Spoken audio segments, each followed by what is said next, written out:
I help teams understand how to present treatment and how to present themselves in such a way that they increase their productivity, they increase their proficiency because they're increasing their treatment acceptance rate.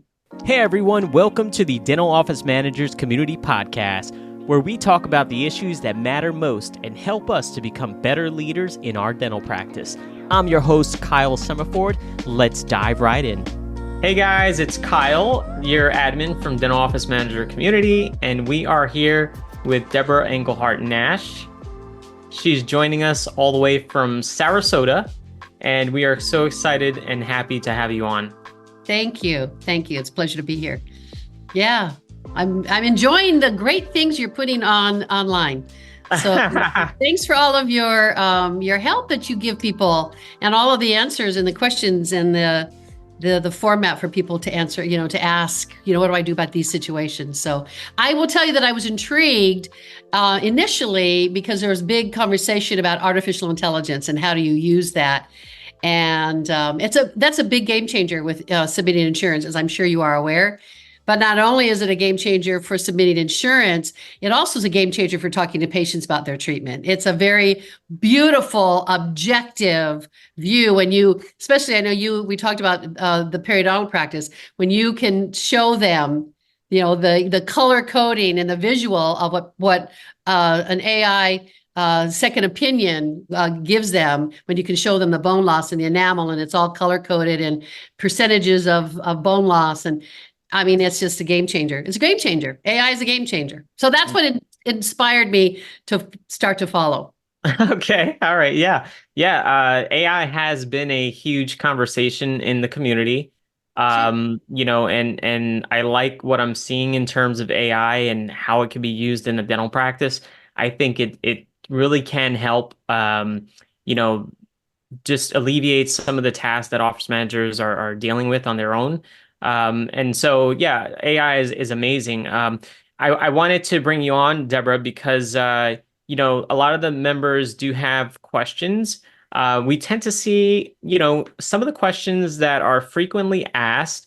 And, I know you're the expert here. So on some of these things. So that's why, you're here with us. Because I'm old. That's what's it called. You get called. Somebody called me a goat the other day. And I said, it's because of my age. No. But yeah, you're here with us, and I appreciate you taking the time out to be able to kind of like run through some of the things here that to kind of answer some of the questions our members have. And some of the topics we had discussed going over was the treatment, case presentation process. I think maybe we should kind of touch on that a little bit because that is a popular topic. And I am noticing that members do have questions on, like how do you have that awkward conversation, right? Are there things that we should be doing or not doing? So I'm looking to you for some of the answers here because you're the expert. So help us out. Well, I first think if we go back to the real basic and the foundation of presenting treatment, there's this thing called a belief cycle. And oftentimes we enter into a relationship with a patient and we have an attitude, we have a belief, they don't want it, they can't afford it, they won't choose it. My town is different. If insurance doesn't cover it, they're not going to pay for it. So we have we put up all sorts of what we call belief barriers in our own head. So what happens is if we believe the patient doesn't want it, can't afford it, isn't interested, is not going to choose it, we start establishing languaging, we start establishing protocols that become preventative, that become objections. We use words like policy. We state what our financial policy is, not what our financial understanding is with our patients. Then what happens is if we believe it, we start acting on what we believe, and then we start taking action on that, and we're going to get exactly what we expected. And it's really starts with what we believe. If we go into a treatment presentation with this patient isn't going to do it, Deborah's too young, Deborah's too old, Deborah can't afford it. I know Deborah. She goes to church with me. Her kids go to school at my kids' school. We've talked about this before. This happens in hygiene a lot. I've told Deborah she needs that bridge. We've told her for 5 years. She's not interested. She isn't going to do it. And we stop presenting it. So that's that belief and if we go into treatment presentation with the belief cycle of they don't want it, they don't need it, they can't afford it, we are going to create systems that's going to perpetuate our belief. It's almost like, I don't want to bring up politics, but it is like politics. If I believe candidate A is the right candidate, I'm going to find all the resources that proves to me that candidate A is the right candidate. If I believe candidate B is the right candidate, I'm going to go to all the resources that prove to me that candidate B is the right candidate. So I'm going to behave in such a way that's going to perpetuate what I believe. And that's why we say things like, well, all of our patients, or our policy is, or we hand them a sheet of paper and we say, here's your treatment plan, here's our financial policy, read these, sign this, and we don't personalize it. We don't engage in relationship. We engage in office policies, and that's not why I'm not going to choose treatment based on office policies. I'm not going to do it. Yeah. In fact, you told me this was freewheeling, and you and I haven't never met, and so you're going to say, "Oh my gosh, I can't believe I told her to do this because this is crazy." I was just getting ready for the presentation I'm doing here in Sarasota about customer service trends for 24-25 related to healthcare. And one of the things that they talk about is one of the major customer service trends in healthcare is I want to have a relationship with the people who serve me. If I want to go to urgent care, that's a different relationship. Yeah. But if I want to go and have comprehensive treatment, that's a whole other level of care. And I'm going to pay more for people that like me, people with whom I have a relationship. That's who I'm going to want to see, and that's who I'm going to want to pay. Once again, not saying that, we need urgent care. We need places like that. We need one-stop shopping for emergencies, for our vet, for our medical, for whatever. But where I really want to go to are the customer service trend is I'm going to pay, and I will pay more for people that serve me well. Yeah. So I love it. Right. One of the things that I've worked on myself in the dental practice is really trying to make like a personal relationship with that patient in such a short time, right? I always felt like, okay, the patient's coming in, they meet with the doctor and they're there for a while, going over the treatment plan. And then I sit them down, I go over things with them, insurance, financials. But during that time, how do I connect with them? How do I really treat them like a person instead of like a dollar sign, right? And let's back way up. Let's back up even before you. And you think about this. I chose your office when I picked up the phone to make the appointment. I've already chosen you. So it's that person's responsibility on the phone to validate that I made the right decision. So if you want to be different, you want to charge a different fee, and you want to establish different protocols in your office, your phone call has to be different. So there's a couple of things, for example, as opposed to say, if I said, you said, "Hi, my name is Kyle. I'd like to make an appointment for an exam." I don't want to go into this. Well, Kyle, let me tell you what we do with all new patients. All new patients get a full mouth series X-ray, they get periodontal probies, they get an oral cancer screening again, they get charting, they get comprehensive radiographs, they get study models. Then we're going to go over your treatment plan. We're going to tell you what your insurance is going to play. We're going to tell you what your out-of-pocket expenses are going to be. And so for me, and I've had friends who've used this. They said, "Deborah, can I use this in my seminars and I'll give you full credit?" And I say, yes. So I think the most important question for me to ask you that starts the whole relationship process, if you called me and said, "I'm calling to make an appointment for an examination," I may say, "Kyle, let me be the first to welcome you to the practice. So that I am sure that we meet your expectations, may I ask you a few questions?" So I always say, before you even launch into all that stuff, get permission. Because then they say yes. And then for my most important question I'm going to ask you on that telephone call is going to be, tell me what inspired you to call. Because there's a reason you called me. I know you're in a specialty practice, and there's been a referral. But if I'm in a general practice, there's a reason I called. I wanted to improve my dental health. I want to improve my dental appearance. And It's time. I've just moved into a new location. You got to find out why I called. And based on why I called is how the conversation will go. So then I can say, based on what your motivation or based on why you're calling, here's how I think we should begin. As opposed to saying all new patients get this package. And it may mean that all patients are going to get that package. But how do I feel when I say, well, our office policy is this is what all new patients get? It's not very exciting. I'm just kind of, yeah. Yep. So the person answering the phone call should probably be more maybe in charge, like in control of the conversation, or more so like, hey, why instead of divulging all of these things, procedures that we do in the practice, just kind of say, hey, look, what is the reason you need to come see us? Well, I think here's the other thing that happens. I know you and I were talking about insurance.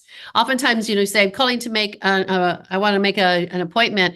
And my first question is, well, Kyle, what dental insurance do you have? And now I spend 20 minutes telling you about your deductions, your policies, your out of pocket, your what they will and will not cover. And then we wonder why the patient is so focused on insurance. We took them there. That's exactly where we started. So I may end or the middle of my conversation may be something like, Kyle, so that I can help you with your insurance plan, may I ask about your coverage? So as opposed to the deciding factor or the choosing factor is not based on insurance, happy to help you with insurance. And let's say the patient starts asking the question, and you may say, do you take my insurance? I'll be happy to tell you how we handle insurance. Before I do, may I ask you a few questions? How did you choose us? What made you choose us? Do I want to be in control of the conversation? I absolutely, not in a negative, aggressive way. But once again, I don't want to spit out what's going to happen to them. See, here's what happens many times. And I had a practice in New Jersey, and he was frustrated. He had subscribed to a new patient referral program, and he said, I'm not getting the results I was hoping. Well, he was getting 50 new phone calls a month. He was getting 50 phone calls a month from this referral service. However, his attrition of those 50, he was getting maybe 10 of them to continue to appoint and or keep the appointment. And it was all because of the way they answered the telephone. So we changed that protocol. So you have to, it's almost like if you're going to go to a restaurant, Kyle, what's the thing I'm going to say to you? Kyle, is there a special occasion that we're celebrating with you when you arrive? And I'm not going to say, Kyle, you need to arrive 15 minutes ahead of your appointment time or of your dinner time, and you need to park in this parking lot, and you need to bring your credit card and show that to us when you come in. I'm going to say, wow, here's what you can expect. We have a tendency to tell the patients what we expect from them, and we should be telling the patients what they can expect from us. You can expect us to be on time. And I'm not going to say you be on time. And so so it's all about how are we dressing ourselves in such a way? We avoid the word policy. We avoid the word just. We avoid I'm sorry, but.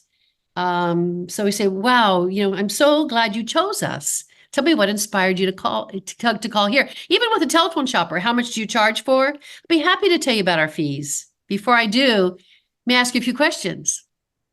It sounds like it's all about the wording. It's all about the wording. It's all about wording, huh? One word can change everything. And so I always say, so what inspired you to call rather than, can I tell you what our office policy is, or here's what all new patients get? Here's the other important wording because I know we were talking about insurance. When patients ask about insurance, sometimes that's the leading question.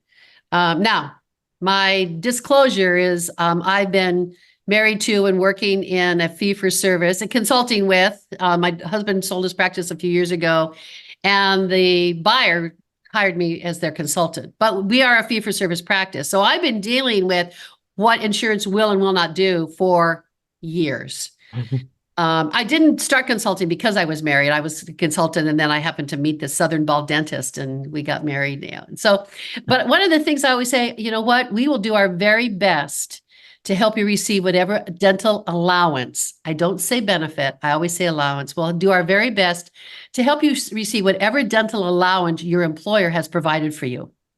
However, we will not compromise our standard of care based on any exceptions, exclusions, or limitations of any plan. Yeah, so, you hit it right on the nose. I mean, that's to me that speaks volumes, because that's all insurance companies are about, right? Yeah. frequencies, exclusions, limitations. And then you also set the tone where it's like, this is an allowance. This is Yeah. not, This is and not a it's, benefit. And here's yeah. what's interesting. Here's a little factoid. Maybe you could have a prize. Dental insurance begat in 1957. You weren't even born. I will tell you that I was, but I wasn't very old. But in 1957, that three unions, California, Washington, and Oregon, put dental benefits in as part of their medical benefit plan for their union workers. In 1957, what do you think the average maximum allowance per year was? $2. I don't know. $1,000. $1,000. Wow. $1,000 a year in It's still, 1957. it's still, it's still there today. Oh So my God. sometimes when patients Wow. get kind of, how come my insurance is going to cover this? How come is not going to pay more? I might say something to you, say, Kyle, I understand. And you would hope that it would, wouldn't you? But you know what? This dental insurance has been around since 1957. And in 1957, $1,000 covered a lot of dentistry. But I'm sure that what you could buy in 1957 and what you could buy now it's not the same, is it? Right. Dental Definitely. insurance is very similar to that. So we Wow. do our best to help you receive your dental allowance. And your employer has chosen what allowance that they will provide you. They've also chosen the fee schedule that they're going to allow. So we do our very best to help you receive whatever that is that you have coming based on that contract your employer has made with your insurance company. Wow. Yeah. What I've always actually, I wrote an article for dentistryIQ.com, and the article was about insurance plans and frequency limitations, exclusions, the whole nine yards. And I started the article out with, do you know who Warren Buffett is? Right. And to me, when I learned, the more I learned about Warren Buffett, the more I learned that he really made a fortune in the insurance industry. I mean, a fortune. And if you think anything in terms of like how the business model of the insurance company is, it's, hey, let's keep the premiums and let's not pay. And let's take that money and invest it to make more money for ourselves. So the whole structure, the business model of an insurance company that is supposed to care for us, right? To me is kind of, it's a little It's a little strange. skewed, It's a yeah. little strange, right? Insurance So companies are for-profit businesses. They're not NPOs. They're not non-for-profit. They are for-profit businesses, and they want to make at least. They want to make they get upset. They want to when they got make 14 cents on the dollar. They want to make 40 cents on the dollar. That's what their goal is. They want 40 cents on the dollar. And so I've sometimes when I always gosh we could go on for days probably, but and when I take a look at doctors, I'll say, doctor, you have to calculate not only your gross production but your net, and your net is after insurance write-offs. So when you're paying your associates, you're paying them on collections, not on gross production, or it has to be net production. It can't be on gross. But sometimes, when the sometimes team members love them, but sometimes they say, wow, I wish we could be more accepting of insurance. I'll say, well, let me ask you this question. If doctors said, I'm going to pay you $100, however, I have employee insurance. So actually, you're only going to get 40 cents instead of, you're going to get $40 instead of 100 because my business is going to hold $60 of it. How would it make you feel? yeah. Fair? So fair. We'll do our very best. So I say, so when we take a look at, when we even look at bonus plans, it has to be based on, and I talked about that. It has to be based on collections. It can be based on production, and it has to be team weighted. So I think it's really important for the team to understand, we're going to do our very best to help our patients receive whatever allowance they have coming. But we're not going to compromise our standard. There was a huge conversation on another Facebook group. You probably are aware of Dental Nachos, Paul Goodman's group. Mm-hmm. And there was a conversation this morning about this doctor saying, and I'm not sure if he was kidding or if he was being serious about, he modifies his treatment based on the insurance allowances for patients. And I'm thinking, is he joking? Was this serious? Was he serious?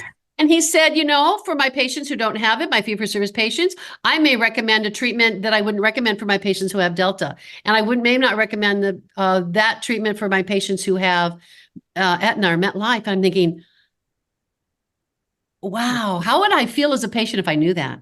If I knew, so let's say I was medical and say, you know what, gee, if you were a fee-for-service patient, Kyle, I would do that heart transplant, but because I'm only going to get $149, I'm going to give you a stint and hope you make it. Yeah.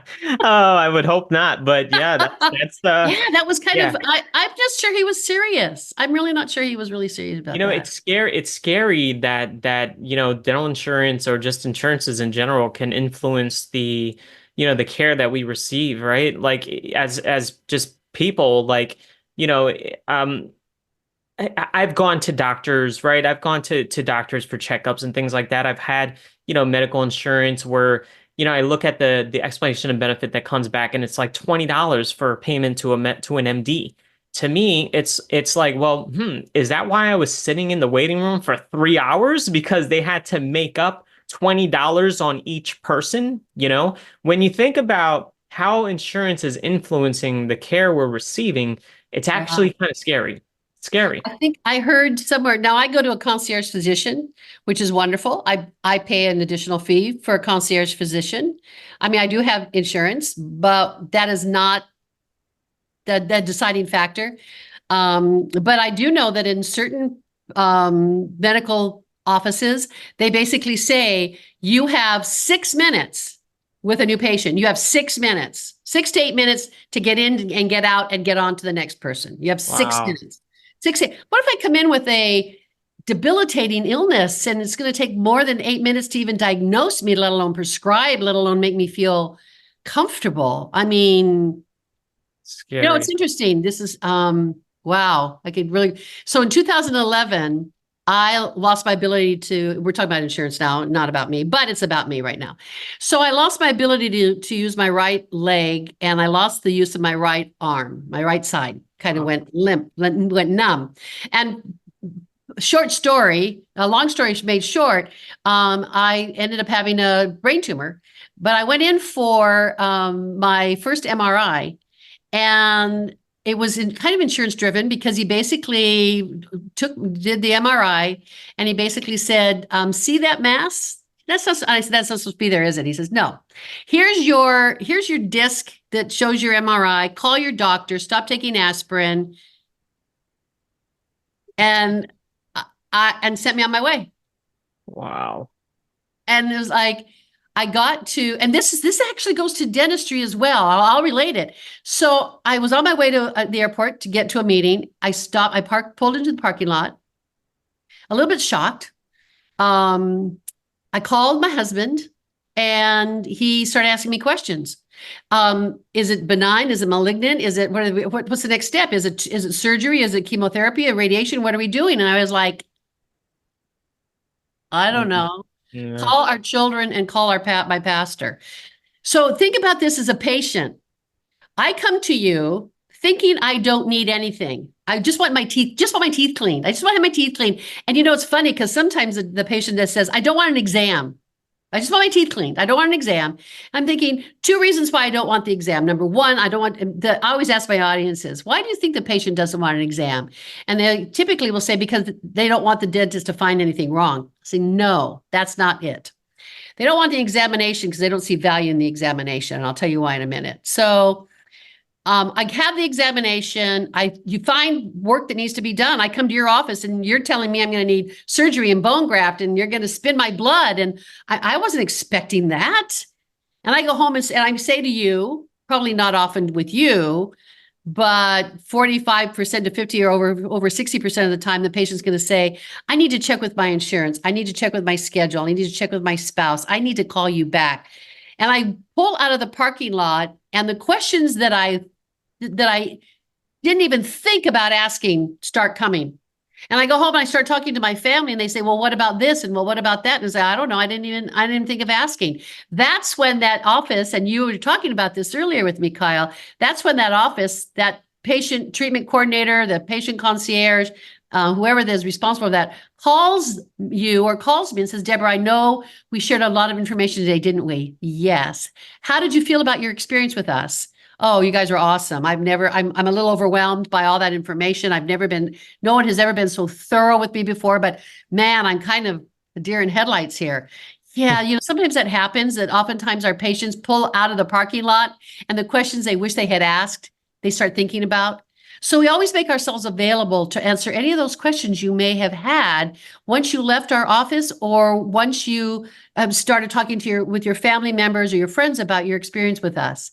It's not dialing for dollars. And so many times we call the patient to say, hey, Kyle, you ready to schedule? Are you ready to schedule? You ready to schedule? Yeah. Because we're trying to fill the schedule. We're trying to get you on the books. No, I'm calling to answer any questions you may have had after you left. Yep. Because we found that many of our patients they start thinking about their experience with us, and some of the questions they didn't think about are the questions they wish they had asked. So we make ourselves available to do that for you.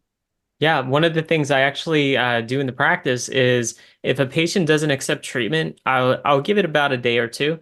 And then I reach out to them. I say, hey, look, is there any other questions you may have had? Would you like to come back for a quick, just kind of meet, sit down? We can kind of go through things. There's no charge for the visit. There's absolutely, we'll make the time for you. And I have found that, patients will come back, and sometimes they'll ask, hey, what about, the treatment, or what about this? And I feel like maybe just there is, like you said, there's just so much being thrown at them, the experience, the handoff.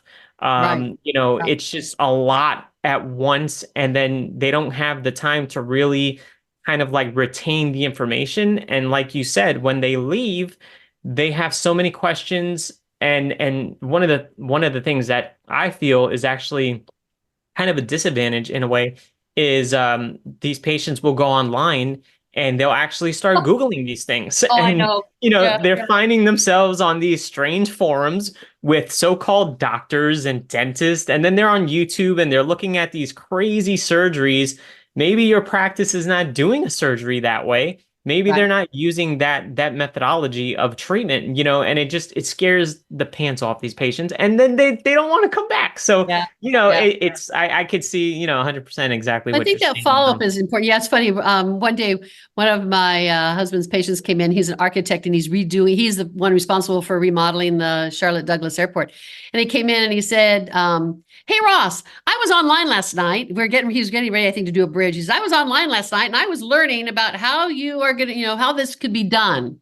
Okay. And my husband was witty enough to turn around and say, Carl, that's interesting, because last night I went online how to build an airport. And I got some ideas. I have some suggestions. And Carl said, point taken, point well taken. So I think that's also important. I also think, and one of the things I alluded to is always asking permission. When we were talking about treatment presentation, Kyle, I think the most significant thing that I've taught my clients and I've learned, and I have a whole story about this, but we don't have time for it, is before you start sitting down with your patient and showing them their treatment plan and sitting down, is asking permission. So before I present my treatment plan to you, Kyle, I'm going to say something like this. Kyle, would you allow me to tell you what I'd like to do for you? If you were my brother, if you were my dad or my uncle, would you allow me to tell you would you allow me to tell you what I'd like to do? Mm. I have never, ever, never, never, ever, never heard a patient say, no, don't tell me, ever. I've never even heard a patient stop and say, wait a minute, before you tell me, what's my insurance going to pay? They may ask it at some point, but I've never heard when a doctor asks the patient that question, or a treatment coordinator, would you allow me to tell you what I'd like to do? If you gave me carte blanche, if you were my brother, here's what I think would be in your best interest. Or here's what I think is going to work for you. And actually, so now the patient gave you permission, as opposed to me saying, Kyle, let me tell you what you need. Let me tell you let me tell you what I saw. Let me tell you what you need. Let me tell you how your insurance is going to be involved. I'm going to slow down. I'm doing this program in 2 weeks on presenting treatment. And part of it, a lot, is body language, pace, and tone of voice.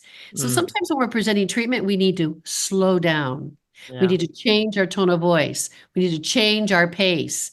We need to change where we sit, where we stand, so that the patient, I'll never forget, and I've used it. I take my life experiences and say, okay, how do I apply this to dentistry?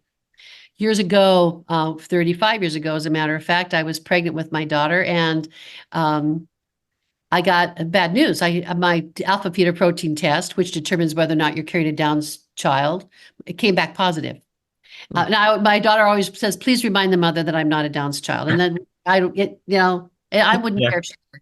But when I got the news, my OBGYN called me and said, "Deborah, what questions can I answer for you?" Which is a great lead in. And I said, "Wow, how much time do you have?" And his response was this: "I have all the time you need." Mm. So I've taken that to talk to patients, and one of the things that I will say, and one of the things I talk about is, how does the team endorse the doctor? One of the things I often say is, the doctor will give you all the time you need to help you make the right choices for your care, or we will give you all the time you need to help you make the right choices for your care. My responsibility is to give you the information to help you make the right choices for you. And what that does, that puts the ownership of the choice to the patient, as opposed to, we're going to tell you what you need. Here's what you can do. Now, do you want to proceed? We're going to give you the information to help you make the right choices. So I'll give you as much information as you would like. I can be as graphic as you prefer, or as non-graphic as you prefer. Because some of your patients might say, "Don't show me that. I don't want to see that." And some people say, "I want to see it. Yeah. Show it, and show it, and show it to me. I want to see it." Yeah. So I think that would be also gee, tell me how you would like me to dispense this information to you. How much information do you want? Because I'll take all the time you need, and I'll give you all the information that's going to help you choose what's right for you. Yeah. Yeah, that's great. In terms of showing the treatment, so exactly what you hit on, where it's like, I have animated brochures, I call them, right? Or animated YouTube videos, right, of certain procedures. Then I also have the bloody, gory stuff on the wall of all the doctor's publications. And so, I tell the patient, I say, look, I can show you this side of it, or if you want, you can look at the other side of it. And I give them two options, right? Now, most of the time, the patients, they typically will opt for the animated one. But I found that kind of like educating the patient in that way, it kind of like helps kind of like maybe increase the acceptance of the treatment. Well, What would absolutely. be what would Because be you know why? Let me back up. I'm so glad you said this was freewheeling conversation. Yeah. Over 65% of our patients are visual learners. They have to see something to understand it. Mm. Okay, the other percentage are what they call audio learners. They have to hear it. So sometimes when you're talking to a person and they close their eyes, that's an audio learner. They have to hear it. So they're gonna block out the visual because they need to hear. And the other percentage of the patients are what we call visceral. What's my gut reaction? How am I physically responding to this? So that's why when we take a look at our office, we take a look at our facility, we take a look at the way we stand to greet, and all of our behaviors. It's what sort of visceral reaction are you soliciting? Are you listening from the patient? I mean, how do I feel when I walk into your office? That's a gut reaction. Do I feel like I'm in the right place? Have you ever gone into a restaurant and you went, "Oh no, this isn't," or a hotel room? You pull into a hotel, and sometimes I pull into a strange city, and I pull in, and nowadays I ask my client, "Where would you recommend?" But sometimes what they recommend, I pull in, I go, "Oh my." Well, what's my experience going to be for that whole trip? It's going to be that visceral reaction. But most of our patients are visual learners. That's why you have the YouTube video. That's why we have the photographs. That's why we've got once again, go back to AI. That's why we have AI learning. Yeah. Patients Yeah. can see it. Yeah. So Deborah, all right. I know we're running out of time. Like we're cutting it down to the wire, but it's been so great, like speaking to you. I've learned a lot of information. I'm sure the community members are going to really enjoy this video. And so what I want to touch on really quick is, how do you help dental practices? Oh, wow. It's interesting. I used to work for a major consulting firm, and there was only one way we were allowed to help. We had a manual, and we had a big, thick manual, and the doctor bought a package. They had to buy the whole package. And in 1985, after I left that organization, great practice management company, they're still around. I just decided that what I really want to do was customize my approach for the patient, and for the client, much like a new patient, where we do some examination and investigating and create a treatment plan. So oftentimes I do it in a couple of ways. Sometimes doctors want me in to do a language skills workshop. They want a team workshop. Sometimes they want me in and say, listen, I want you to watch our team work, and then I make recommendations. So I do work in office. I also work virtually. Sometimes I love to be able to go into an office and then follow up with virtual consultation if I can. I don't know if for some reason that it's not physically feasible for that to happen, then I'll do Zoom meetings such as this. But I love working with teams and helping them understand how they can elevate and increase productivity with doctors. I love helping them with languaging, behaviors. I talk a lot about how do we endorse the doctor and validate the doctor so the patient is more receptive to the treatment plans and accepting treatment. I like to I talk about analytics. I'm a fan. I hate math, but I love what statistics tell me. And I like to make them come to life for practices, so they're not so afraid of looking at numbers and they don't feel threatened by them. They're not used as a weapon. They're used as a guiding tool of where do we need to improve? What do we need to do to change our statistics? I'm a huge fan of rewarding the team. I'm a big fan of bonuses. You and I spoke about that. But I'm all about team development, increasing productivity. And when we talk about fee-for-service dentistry, as far as I'm concerned, it's all elective. Everything is elective. I don't have to do a crown. You may tell me I need it, but as a patient, I don't need it. I can still chew, and until it hurts, it's not necessary. So I help teams understand how to present treatment and how to present themselves in such a way that they increase their productivity, they increase their proficiency because they're increasing their treatment acceptance rate. That's great, what I do. Great. That's great. That's wonderful. Is there any way specifically that if an office manager is looking for you to come into the practice to help train the staff, is there any specific method that you would prefer for them to reach out to you? Oh, no, you know what? I appreciate that, and thank you. I didn't do it for this reason, but I appreciate that. They can text me on my cell phone number. They can shoot me an email, and say, hey, can we have a conversation? Absolutely. And once again, I will be very transparent. If I belong to the Academy of Dental Management Consultants, and if I'm not the right consultant for a practice, I will help them find the right consultant for the practice. I have a great group of people with whom I work, and if I am not the right specialist for them, then I will help them find that person. I'll refer them to the right source. Wonderful. Okay, so Deborah, thank you so much for your time. It was such a pleasure to meet you. I've seen your name in the community. I've seen your name outside of the community, and it was just enjoyable to really have this conversation with you. I'm glad we met. I look forward to crossing paths again. Absolutely. And you can have me back. We can touch on other topics that you and I discussed that we didn't have time for. Yeah. I would love to in the future, like maybe talk on bonus structures for the practice and stuff like that. But yeah, we'll save that for another time. Again, Thank you so much, Deborah, and enjoy your time in Sarasota. And take care. Thank you. Thanks so much. Thank you so much. Thank you.